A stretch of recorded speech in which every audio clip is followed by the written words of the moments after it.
Listo, buenas tardes. Nos encontramos en este momento con la doctora Ana María Soleive. Ella tiene una especialización en economía pública. Adicionalmente a eso, es la presidenta de Médicos Unidos de Colombia.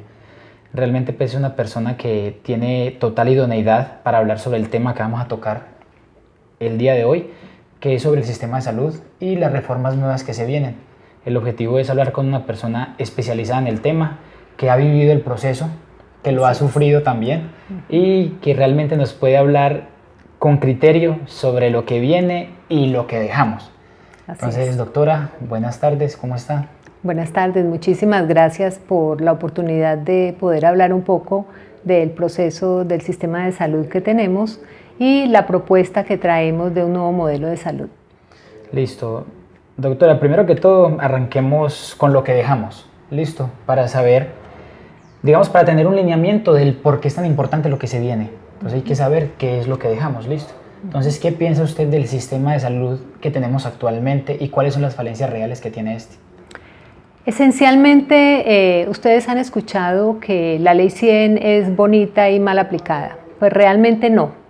La Ley 100 fue el mecanismo a través del cual se le entrega el manejo de los recursos públicos de la salud y la responsabilidad de la salud de los colombianos a unas entidades privadas con ánimo de lucro, cuyo único objetivo durante estos 30 años ha sido la rentabilidad. Entonces se han olvidado cosas tan importantes como la salud pública, la atención primaria en salud, la prevención, se han quebrado hospitales, se han esclavizado los trabajadores de la salud y además no ha habido un ente regulador fuerte porque las EPS, con todo ese poder económico que manejan, se convirtieron en actores políticos y tienen sometido al legislativo para construir normas en su propio favor. Entonces no, llegó la hora de replantearnos un modelo de salud que haga efectivo el derecho fundamental y que dignifique a los trabajadores de la salud. Y esa es la propuesta. O sea que, en pocas palabras, ni bonito ni bien aplicado. O sea, realmente no se han metido mucho con ese tema. Las situaciones que hicieron de la salud un negocio. Claro, el problema de hacer negocio con la salud es que se crean paseos de la muerte, por ejemplo, en donde se le niega a las personas medicamentos, tratamientos, y eso significa vida y sufrimiento para las familias. Tenemos 225.000 tutelas anuales, una tutela cada 3 minutos en el país reclamando el derecho fundamental a la salud, pero además los indicadores en el país de salud no han cambiado porque hay una zona periférica del país, esa Colombia marginada, que en sus indicadores son malos, no cambiaron y este sistema de salud ayuda a profundizar esa discriminación de estas regiones más pobres. Digamos en sí, el problema no es que se haga negocio con la salud, porque de por sí obviamente hay muchas clínicas privadas y no se está en contra de eso. El objetivo es que lo que sea público sea realmente de todos y se humanice. No estamos realmente en contra de digamos, de las clínicas privadas que realmente hacen plata por prestar un servicio posiblemente mejor o algo adicional a lo que debe de ser público. Hay que diferenciar, las EPS no son clínicas, no atienden pacientes. Las EPS son intermediarias del recurso público de esa entidad que es el ADRES que hoy existe y pasa el dinero para pagar a estas clínicas e instituciones y las EPS no lo están haciendo y además están violando el mandato constitucional y esos dineros públicos, porque ellas no invierten dinero privado, lo invierten en otros tipos de negocio, lo meten en la especulación del mercado.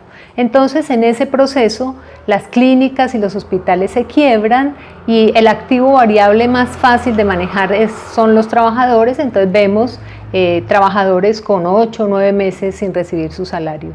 Entonces, no, el problema es que no necesitamos una intermediación financiera, que durante 30 años no se demostró ningún beneficio de este tipo de negocio. Al contrario, la gente ha sufrido. Hay lugares en el Chocó, por ejemplo, donde la gente no tiene un puesto de salud para recibir atención. En La Guajira los niños se mueren de desnutrición. Hoy la mortalidad materna de una mujer indígena embarazada es mucho mayor que la de la población general. Eso habla de un proceso de discriminación en el sistema de salud. Listo, eso es lo que queremos dejar atrás. Obviamente. ¿Cierto? Hablemos entonces de las nuevas reformas, realmente qué es lo que comienza a aplicarse, a partir de cuándo comienza a aplicarse y cuáles son los objetivos a los que se quiere llegar. Bueno, hemos construido durante 7 años una propuesta alternativa de un nuevo modelo de salud que haga efectivo el derecho fundamental basándonos en la Ley 1751 del 2015, que es la Ley Estatutaria de la Salud, que fue una lucha ciudadana en las marchas de las batas blancas, y construimos con la Comisión de Seguimiento de la Sentencia 760 un articulado con unos objetivos muy específicos ceñidos a esa propuesta. Hay una mentira que ronda en los medios de comunicación que se va a estatizar la salud, que vamos a regresar al sistema del seguro social. Eso no es verdad. No tendría sentido una propuesta de hace 80 años que no funciona. Que vamos a crear el caos. El caos ya está generado cuando de 19 EPS, 14 están en crisis. Entonces, la propuesta es que el Estado vuelva a tomar la rectoría del sistema de salud, que hoy no la tiene, que las EPS se la robaron, que sea un sistema de salud descentralizado con participación de entidades públicas, privadas y mixtas que hagan parte de esa red, fortalecer la red hospitalaria pública, porque en todas partes del mundo el eje del sistema de salud es la red pública hospitalaria, dignificar el trabajo de los trabajadores de la salud, porque hoy está, imagínense, hoy los contratan y les dicen en el contrato por prestación de servicios, en el contrato le escriben renuncia a los derechos del Código Sustantivo del Trabajo, se lo escriben en el contrato. Las EPS, al ser tan poderosas económicamente, la ley no les entra. Las tutelas son una burla porque ellos van por el desacato.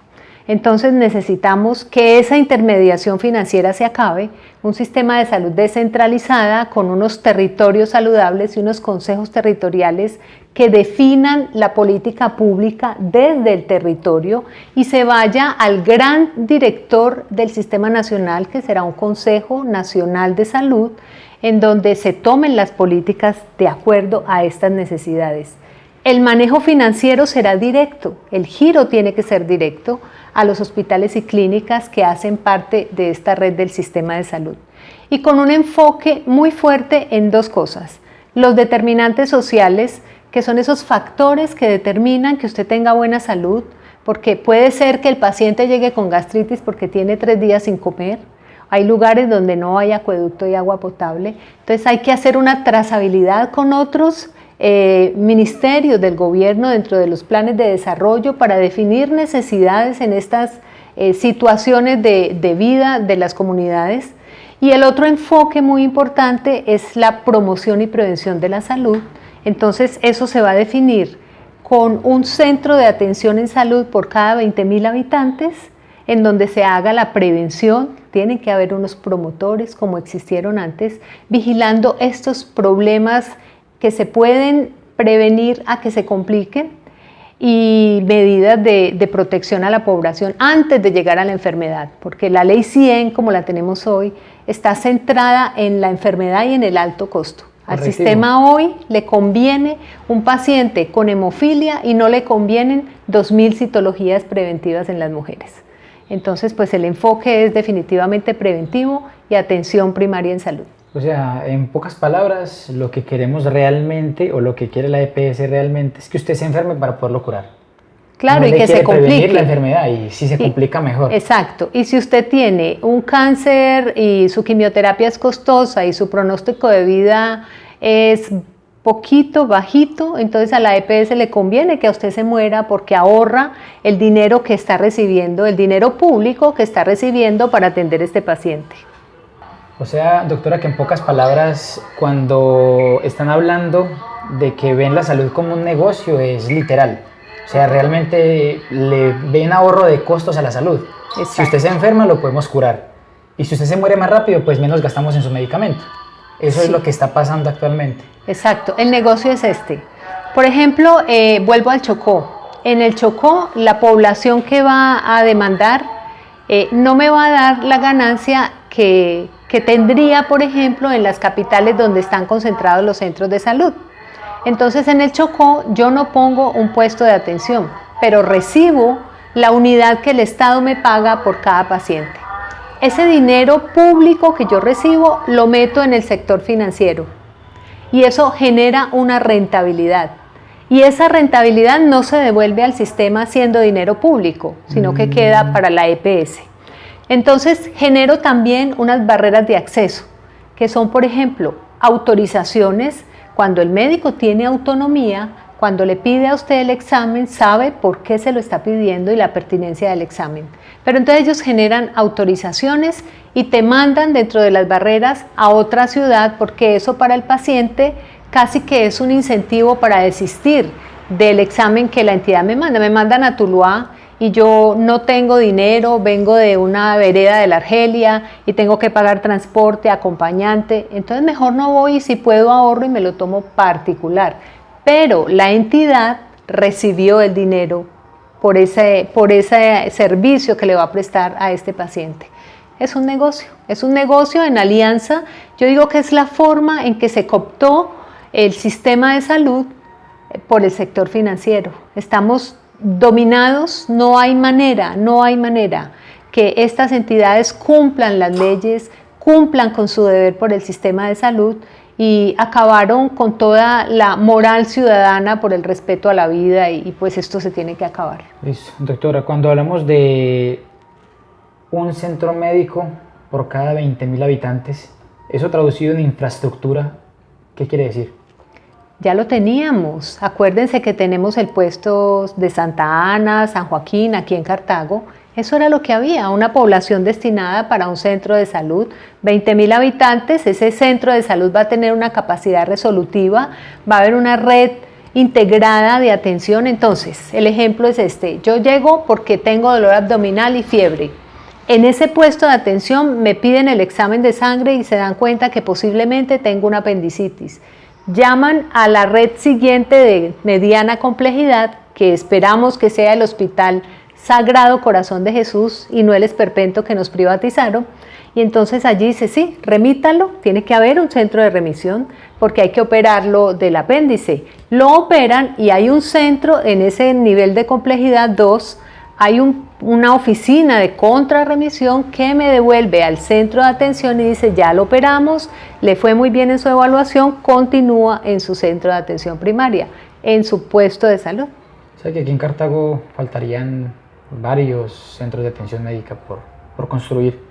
Sí, claro, es que desmantelaron toda la red de atención primaria en salud, acabaron con los promotores, acabaron con el presupuesto que deben tener las secretarías de salud para poder hacer esas funciones de promoción y prevención.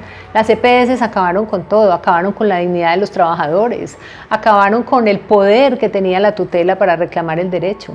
Y cuando estamos hablando de sistema preventivo y predictivo, de cierta forma, desarticularíamos a los médicos de los centros de salud y de los hospitales y los enviaríamos a los barrios, ¿o eso no entra dentro de la reforma?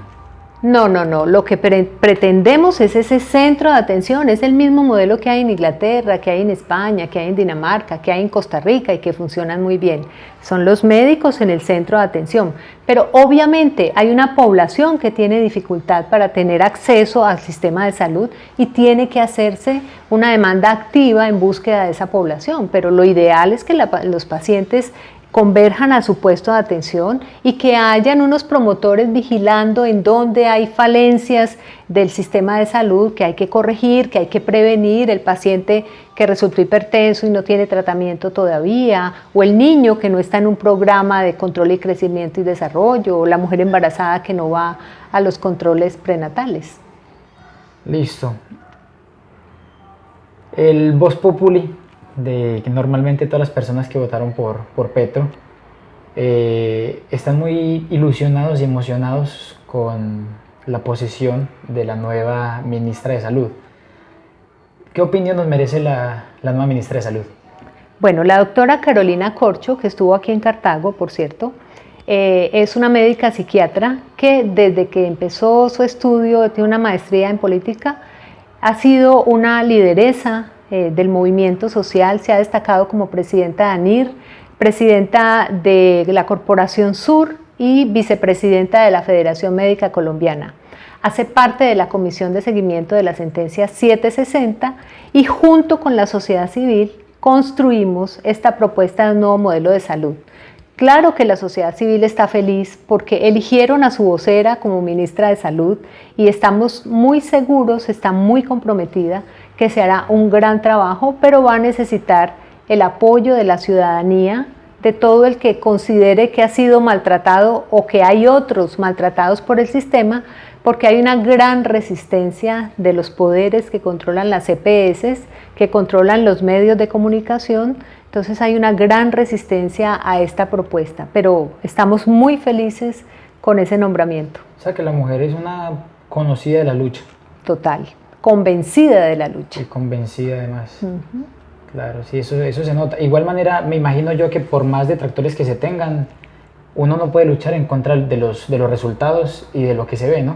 Hay que esperar a ver cómo va avanzando el sistema y pues a lo mejor ya llegará el momento de obviamente callar bocas y afianzar de que las propuestas nuevas realmente es el derrotero que debemos de comenzar a seguir en los nuevos gobiernos. Bueno, yo quiero contarte, esto no es una improvisación, esto no es una estatización. Es el Estado tomando la rectoría del sistema, pero participación mixta, públicos y privados.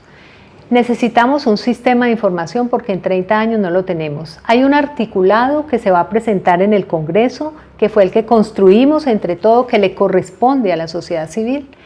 Y mientras eso ocurre, tenemos unas propuestas de transición hacia ese nuevo modelo. Entonces eso será su función apenas se posesione como ministra.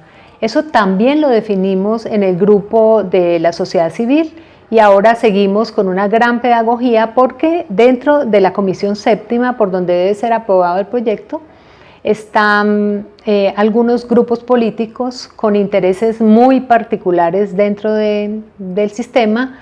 Entonces va a ser una lucha fuerte que va a requerir presión de la sociedad. Yo diría como mensaje importante que la sociedad tiene que respaldar a la candidata que es su vocera y tiene que confiar en las decisiones que ella tome y tiene que presionar al legislativo para que este proyecto pase. Estar muy atentos. Sí, y cobrarlo en las siguientes elecciones del próximo año si vemos que se están desviando, que no están acatando el llamado del pueblo, porque es que esta es una construcción ciudadana.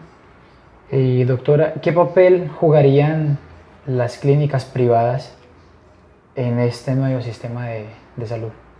Las clínicas privadas harán parte del sistema como lo son las públicas. Es que hoy el sistema de salud está compuesto 70% de clínicas privadas y entidades prestadoras privadas. Tienen que hacer parte de la red del sistema y hemos hablado y están muy contentos porque saber que van a recibir el pago directo, el giro directo del ADRES, pues para ellos es bastante tranquilizador porque una de las razones de la crisis es que las EPS no les pagan. Mira, por ejemplo, una EPS hace un convenio con un hospital público o con una IPS, una entidad prestadora de salud, atiéndame 1000 pacientes por este mes.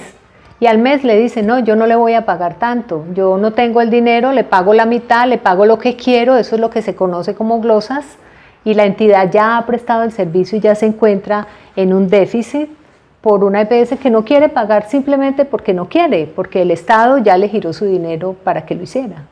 Entonces no, eso hay que quitarlo, eso hay que acabarlo, esa intermediación, y para allá vamos.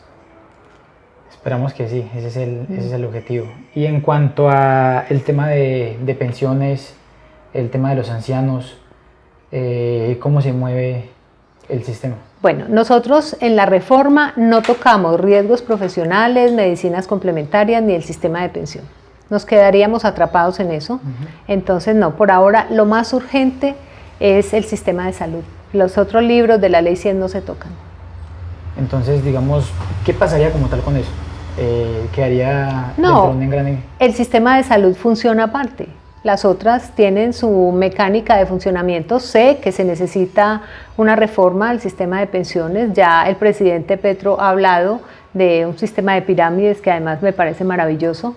Hay muchas víctimas de los fondos privados de pensión que fueron engañados, que les prometieron una pensión como si fuera el fondo público y realmente no es así. Entonces eso también hay que modificarlo, pero nosotros no nos metimos con eso, sino ya es una propuesta presidencial.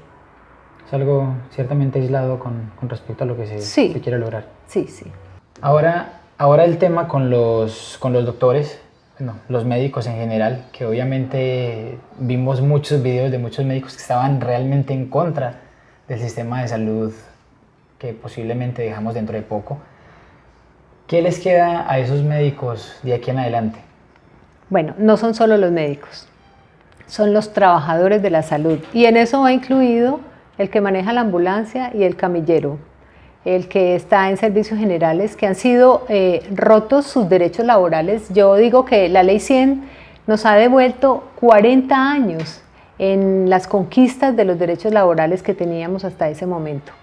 Hoy están contratados por prestación de servicios, a pesar de que hay sentencias de la Corte, que la Organización Interamericana del Trabajo dice que hay que respetar el contrato laboral cuando usted hace un trabajo como el de las enfermeras, el de las auxiliares, pero eso no pasa aquí. Otra vez porque las EPS tienen el poder y legislan para ellos y les hacen firmar cosas como la que te conté ahora. Entonces, en la propuesta del nuevo modelo pensamos en un régimen especial. Las hospitales y las IPS deben tener, que ya no serán IPS, entidades prestadoras de los servicios de salud, tendrán que tener unos contratos de planta global, los hospitales también, se hará un régimen especial, pero entonces habrá uno para el régimen privado y otro para el régimen público, que tiene que ser en consenso con las entidades y con los trabajadores, pero siempre bajo las directrices del Código Sustantivo del Trabajo y de los derechos laborales. Un Estado que no cuida a sus cuidadores nunca va a tener un sistema de calidad. Hoy los médicos, por ejemplo, trabajan en 8 lugares. Hay oposición en algún sector de los médicos, en los supraespecialistas, porque en ese trabajo de desplazarse tienen mayor rentabilidad, aunque no tengan estabilidad, pero entonces les vamos a proponer que quedan en libertad de tener ese tipo de contrato, pero hay muchos, la mayoría, que quieren una buena remuneración, pero la garantía de un contrato con vacaciones, con incapacidad si se enferman. Estos que trabajan así a destajo, si se enferman ya no reciben ingresos. Entonces, que les dé estabilidad, que les permita comprarse la finca que quieren tener o lo que quieran, y que haya garantía de que su trabajo es estable y que les va a permitir tener una vida digna, compartir con su familia, salir a vacaciones. Eso le gusta a todo el mundo. Estabilidad laboral, derechos laborales, dignidad laboral. O sea que realmente los trabajadores de la salud, todo el engranaje, ¿no? De todos los trabajadores que digamos hacen parte de tanto un hospital, clínica, centro de atención de salud, a la hora de ser contratados, había un papel que les decía que ellos renuncian completamente a los derechos laborales de cualquier trabajador. Exacto. Eso quiere decir que, digamos, en un momento de incapacidad de ellos, ¿cómo se comportaba el sistema con ellos? Se comporta. Hoy, por ejemplo, yo trabajé en la IPS de Sanitas, H&L, mi contrato era por prestación de servicios. Si yo me enfermo 8 días, no recibo salario 8 días. Entonces, ¿quién me da garantía para mi familia? Si yo tengo niños pequeños, los tengo en el colegio, ¿cómo garantizo que voy a tener ingresos? No existen, hoy no existen. 82% de los trabajadores de la salud están contratados por este tipo de contratos que son ilegales por el tipo de función que se hace. Entonces eso también vamos a acabarlo. Ideal sería que los trabajadores denunciaran, pero si denuncian no les dan trabajo o los echan. Entonces no se puede, hay que hacerlo a través de una ley. Entonces esa información pasa bajo cuerda, como quien dice. Sí. ¿Y el sistema de pensión, cesantías y demás sí cumple con...? No, eso le corresponde al trabajador hacer su aporte aparte, pero miren, hay médicos en la pandemia que no tenían salario, trabajando en una entidad que tenían contrato en una entidad pública, y hay médicos que durante la pandemia estaban ganando 1.300.000, 1.400.000, exponiendo su vida en la pandemia, contratados por prestación de servicios, y de ese 1.500.000 para un médico que tuvo que invertir 300 millones para formarse, eso no es significativo, no le da retorno, todos deben su carrera y de allí tiene que pagar un porcentaje para pensión, riesgos profesionales y tiene que cubrir una póliza de responsabilidad civil. Así estamos hoy, así nos tienen las EPS. Entonces cualquier persona dirá, no, pero es que 1.300.000 es mucha plata.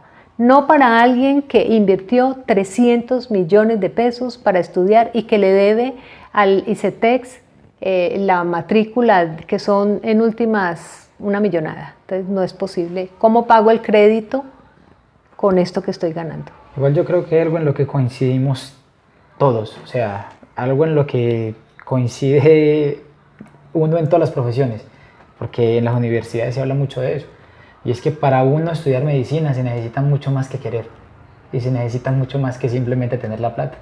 Es un compromiso por diferentes aspectos y adicionalmente a eso un sacrificio grande porque uno los ve que son prácticamente 24/7 con tareas, estudiando, leyendo. Claro. Entonces pasar por todo ese sacrificio, inclusive son 12 semestres, no son 10 en ciertas universidades. Sí, son 12. Sin contar con que especializarse es realmente costoso.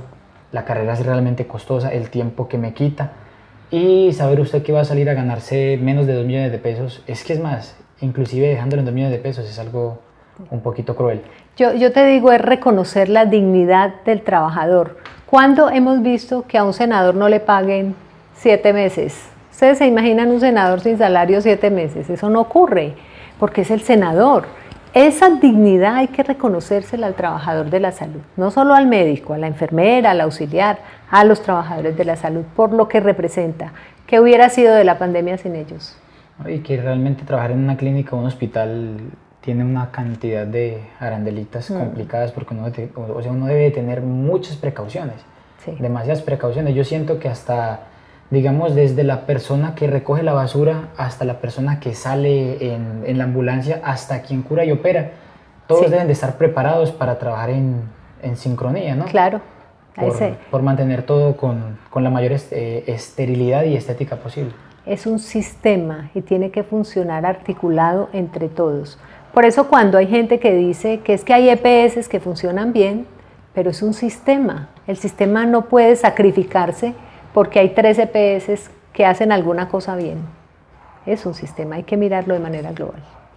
Listo, yo siento pues que ya por hoy terminamos. Agradecemos mucho a la doctora Ana María por aceptar la invitación.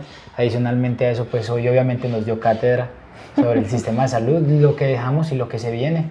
Esperamos de corazón que hayamos despejado muchas dudas y que generemos expectativas. Esto nos toca a todos, hay que todos poner cuidado a lo que se viene y hacer respetar los derechos que posiblemente ganamos con esta nueva candidatura. Exacto. Y que adicionalmente a eso, si no se cumple lo que se dice, hay que hacer hay que presionar. Hay que presionar, sí. Hay que presionar. Entonces, como sociedad. Sí, aquí no hay abanderados ni derechas ni izquierdas, estamos hablando de la salud de todos y muchas gracias a la doctora por estar pendiente. A ti muchas gracias.